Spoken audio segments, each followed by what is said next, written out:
This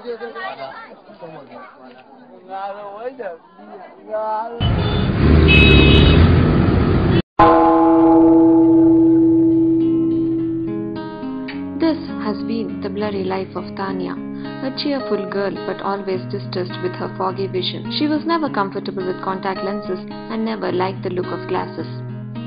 She heard and saw so much about LASIK. She visited the doctor who discussed in detail about the procedure, and after all the research, she finally decided to undergo LASIK.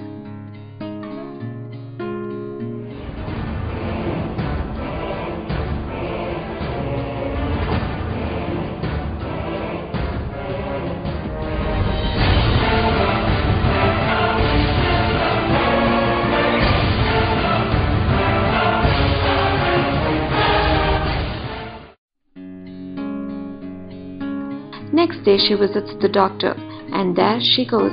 She could read a 20/20 without her glasses, a dream come true. Does everyone have a happy ending?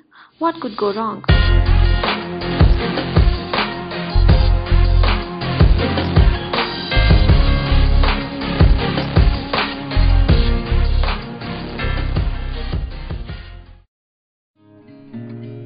What dictates the success of LASIK? Certainly today's technological advancements, undoubtedly a well-experienced doctor, but the most important is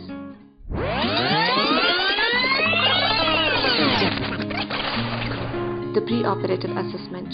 Yes, pre-operative assessment is very crucial for any surgery, but more for refractive surgeries.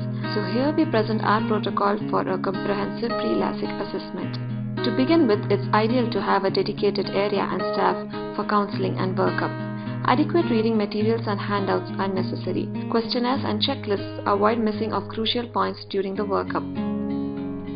Counseling done professionally goes a long way in reaching to the patient's expectations. Various options, risks and benefits are explained. Using aids like dedicated software and model eyes make the entire session practical. By now, the patient is well prepared to meet the doctor and discuss doubts if any. The first consultation is the best time to develop a mutual rapport. Patient requirements, expectations and personality should be judged. Risks and complications should be discussed. Refractive stability is the basic prerequisite for LASIK. Patients should be encouraged to save their old prescriptions, glasses, contact lens boxes, etc. Illicit contraindications like pregnancy, collagen vascular diseases, immunocompromised conditions. Certain systemic medications can alter healing after LASIK. Diabetes has its own issues which should be considered preoperatively. A thorough clinical examination is performed to assess the health of the eye and safety of LASIK. Avoid in cases of ectasia, active inflammations, scars, etc. LASIK can change the course and management of glaucoma.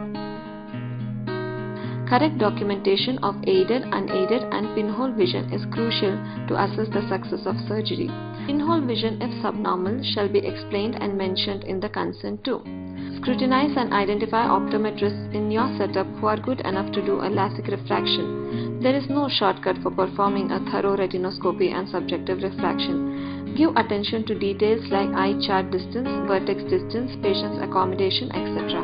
A cycloplegic refraction would be ideal for all, but certainly mandatory in these conditions. Finalize refraction only after refinement using the mentioned. Determination of the dominant eye is needed for planning monovision and presbyopic treatments. Patients with low contrast may not be the ideal candidates for LASIK. As reduction in contrast is described after LASIK, a baseline measurement is essential.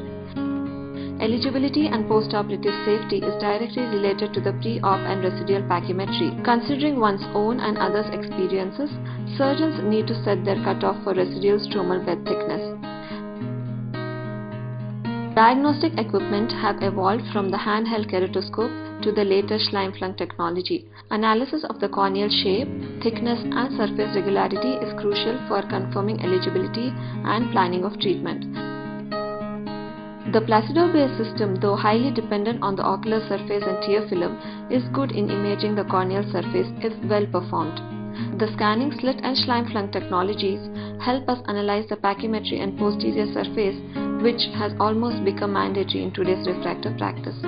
Patient's fixation to the target provided is crucial for obtaining a reliable scan. With all the various fixating targets, it's truly confusing to the patient. Slightest of eye movement can give us false diagnosis. Thereby, it is ideal to perform multiple scans and choose the best finally.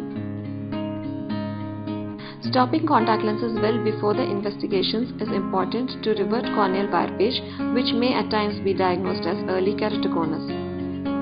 As unique as the finger's whirls is the eye's optical system, disturbances of which can be captured by today's aberrometers. Customized guided treatments can improve the quality of vision in eyes with significant aberrations. Scotopic and photopic measurements shows the dynamic size of the pupil. The laser ablation must be larger than this to avoid post-operative glare and halos. Though infrared pupillometry is the gold standard, manual measurements and automatic data provided by various machines can be considered if well performed. As LASIK can cause temporary dryness, a baseline dry eye evaluation is a must. Mild to moderate dryness should be controlled before the surgery, and LASIK is best avoided in severe ocular dryness. Though no proven cause and effect relationship exists between LASIK and retinal problems, a thorough evaluation is mandatory. Treatable lesions should be managed before considering surgery. Finally, a baseline axial length would help us differentiate between regression and myopic progression post-operatively. A personalized checklist should be maintained to prevent missing out of any of these in one's busy practice. Last but not the least would be to take detailed, informed consent by the patient. Hence, after presenting this entire platter of tests and realizing each one's importance in obtaining the perfect post-operative vision, we would say an elaborate 3-hour assessment for a 3-minute surgery is certainly the mantra for success. By following a systematic protocol and taking care of the subtle details, we can certainly make each and every patient a wow happy patient.